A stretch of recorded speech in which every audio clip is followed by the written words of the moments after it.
हुई है और हिंदी माध्यम का विद्यार्थी रहा हूँ और ABCD भी है वो 6ठी क्लास के अंदर है वो पहली बार सीखी थी। लेकिन मैंने उन विद्यार्थियों को चुनौती पेश की थी और उन चुनौती को मैंने हर जगह पर है उसको प्रमाणित भी किया है। मैंने मेरे जीवन की जो सबसे पहले शुरुआत की थी वो पटवारी से की थी। सबसे पहले मैं है वो पटवारी लगा था, उसके बाद में है वो ग्राम सेवक लगा था, उसके बाद में 3rd ग्रेड टीचर था, उसके बाद में 2nd ग्रेड टीचर था, फिर असिस्टेंट जेलर में RPSC टॉप की थी, फिर है वो स्कूल लेक्चरर था, फिर इसी स्कूल के अंदर जिस स्कूल के अंदर आज मैं आपसे मुखातिब हो रहा हूँ, इसी स्कूल के अंदर मैंने एक एग्ज़ाम दिया था असिस्टेंट कमांडेंट का, उसमें भी मैं है वो सिलेक्ट हुआ था। और उसके बाद में कॉलेज लेक्चरर भी मैं है वो रहा था। और फिर RS 2012 के अंदर 108वीं मेरी है वो मेरिट आई थी। तो उसके मैं वर्तमान में है वो राजस्थान तहसीलदार सेवा के अंदर हूँ। और वहाँ पर भी मैं एक आपको बात बताऊँगा। देखिए ईश्वर अपने से क्या चाहता है, कब चाहता है कि अपने को जीवन में कभी भी उदास नहीं होना चाहिए। RS के अंदर मेरी 108वीं मेरिट थी और उसके अंदर मेरे को DSP मिल रहा था, लेकिन दुर्भाग्य ऐसा रहा कि मैं है वो फर्स्ट वेटिंग में रह गया। थोड़ा सा मुझे दुख हुआ कि यार अपन फर्स्ट वेटिंग में रह गए। और उसके जस्ट 1 महीने के बाद में है वो IAS का एग्ज़ाम था दिसंबर के अंदर। 4-5 दिन दुखी रहा, लेकिन मैंने कैसे ही अपने आप को मैनेज किया। और देखिए दोस्तों, मैनेज करने का क्या बेनिफिट मिला कि जो DSP बनना था वो D आगे से हट गया और मैं SP बन गया।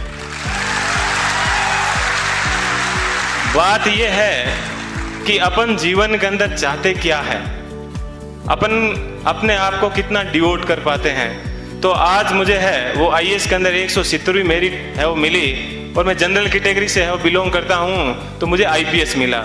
मैं यहाँ पर रुका नहीं हूँ, मैं वापस तैयारी कर रहा हूँ। और इस बार मुझे आशा है कि हिंदी माध्यम के अंदर IAS में किसी की अभी तक फर्स्ट मेरिट नहीं आई है और मेरी ये पूरी की तमन्ना है कि कम से कम मैं यहाँ उस स्थान तक है वो पहुँचूँ। कि जीवन आपको सिर्फ कहा जाता है कि 84 लाख योनियों के बाद में एक बार आदमी को जीवन मिलता है, तो बहुत ही शानदार आप लोगों को है वो जीवन मिला है। इस जीवन को आप एंजॉय कीजिए, कभी भी घमंड मत कीजिए। चाहे आप जीवन में कुछ भी बन जाओ, हमेशा बेहतरीन रहिए।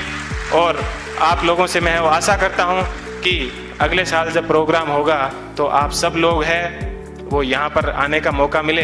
थोड़ी सी देर पहले मैं देख रहा था कि मालाएं कम पड़ रही थी, तो अगले साल इतनी संख्या माना कि सब मालाएं कम पड़ जाए, ठीक है। इतनी संख्या में यहाँ पर आना और तब इनको है और रियल खुशी होगी इस कोचिंग संस्थान को। पुनः मैं एक बार इस कोचिंग संस्थान को बहुत बहुत धन्यवाद देता हूँ। हमेशा दिमाग में एक बात ध्यान रखिएगा कि मुझे किसी मैगजीन के कवर पेज पे आना है। मुझे भी जीवन में उसी दिन खुशी हुई कि इस बार जब PD के ऊपर सब जगह पर मुझे कवर पेज के ऊपर है वो जगह मिली। ऐसी चीज हमेशा ध्यान रखना कि मुझे क्रॉनिकल PD सब जगह कवर पेज पे मिला। और आज क्रॉनिकल पे प्रेम सुख डेलू के नाम से या यूट्यूब के ऊपर अनेक वीडियो चलते हैं, तो मुझे बेहद खुशी होती है। आप भी अपने जीवन में ऐसे टारगेट रखना और हमेशा युवाओं को है वो प्रेरणा देते रहना। कभी सिलेक्शन होने के बाद में ये मत कहना कि ये एग्जाम बड़ा हार्ड है, हमेशा ये कहना बहुत इजी है और यदि मैं कर सकता हूं तो आप भी ये एग्जाम है वो कर सकते हो। एक बार पुनः आप सभी लोगों को है वो